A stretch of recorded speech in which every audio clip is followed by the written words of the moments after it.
हर साल सर्दियों की आहट दिल्ली की रहने वाली रितिका की मुश्किलें बढ़ा देती है।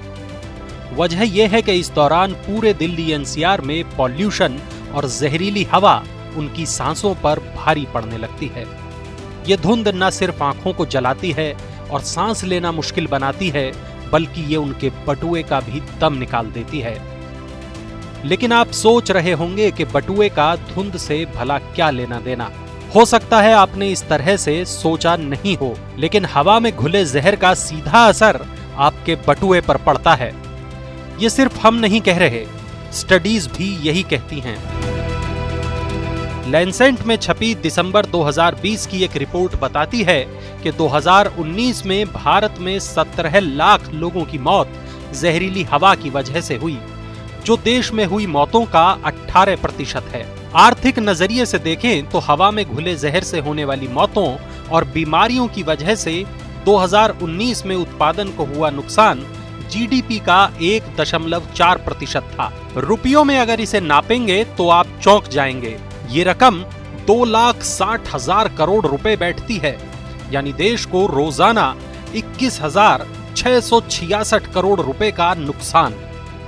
इसे ऐसे समझिए कि फाइनेंशियल ईयर 2020-21 के बजट में हेल्थ के लिए करीब 65,000 करोड़ रुपए आवंटित किए गए थे।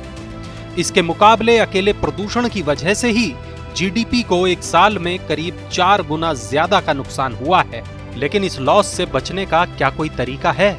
आईआईटी दिल्ली के सेंटर फॉर एटमॉस्फेरिक साइंसेज के प्रोफेसर और लैंसेट में छपी रिपोर्ट के को-ऑथर साग्निक डे कहते हैं कि क्लीन एनर्जी पर शिफ्ट करने से स्वास्थ्य और आर्थिक दोनों तरह के फायदे होंगे। और ऐसा नहीं है कि जहरीली हवा की जद में महज दिल्ली एनसीआर में रहने वाले लोग ही आ रहे हैं, बल्कि भारत के ज्यादातर शहर और खास तौर पर महानगर भारी तौर पर प्रदूषण की जद में हैं। अब ये बात आपको समझ आ गई होगी कि जहरीली हवा से हेल्थ पर तो बुरा असर होगा ही, आपकी जेब भी खाली होगी। लेकिन आपकी सेहत ही नहीं, प्रदूषण रोकने के उपायों से भी आपका बटुआ दिक्कत में आ सकता है। इस दफा मामला थोड़ा ज्यादा गंभीर है। सुप्रीम कोर्ट दिल्ली में धुंध को लेकर बेहद सख्त है। Commission for air quality management in NCR ने दिल्ली के 300 किलोमीटर के दायरे में मौजूद सभी थर्मल पावर प्लांट्स को 30 नवंबर तक बंद रखने का आदेश दिया है। हालांकि 5 प्लांट्स को इस आदेश के बाहर रखा गया है। जरूरी सामानों को छोड़कर कोई भी ट्रक दिल्ली की सीमा में दाखिल नहीं हो पाएगा। 10 साल से ज्यादा पुराने डीजल वाहन और 15 साल से पुराने पेट्रोल वाहन दिल्ली एनसीआर में नहीं चल पाएंगे। पूरे दिल्ली एनसीआर में डीजी सेट्स के इस्तेमाल पर भी लगी रोक। कामकाज और कमाई पर अड़ंगा। जिस तरह सुप्रीम कोर्ट प्रदूषण को नियंत्रण के लिए सख्त उपाय कर रहे हैं, उनसे बड़ी तादाद में लोगों का कामकाज भी गड़बड़ा सकता है। अगर दिल्ली में पॉल्यूशन की वजह से लॉकडाउन लगाना पड़ा तो सभी छोटे काम धंधों से जुड़े लोगों की रोजी रोटी पर चोट लगेगी।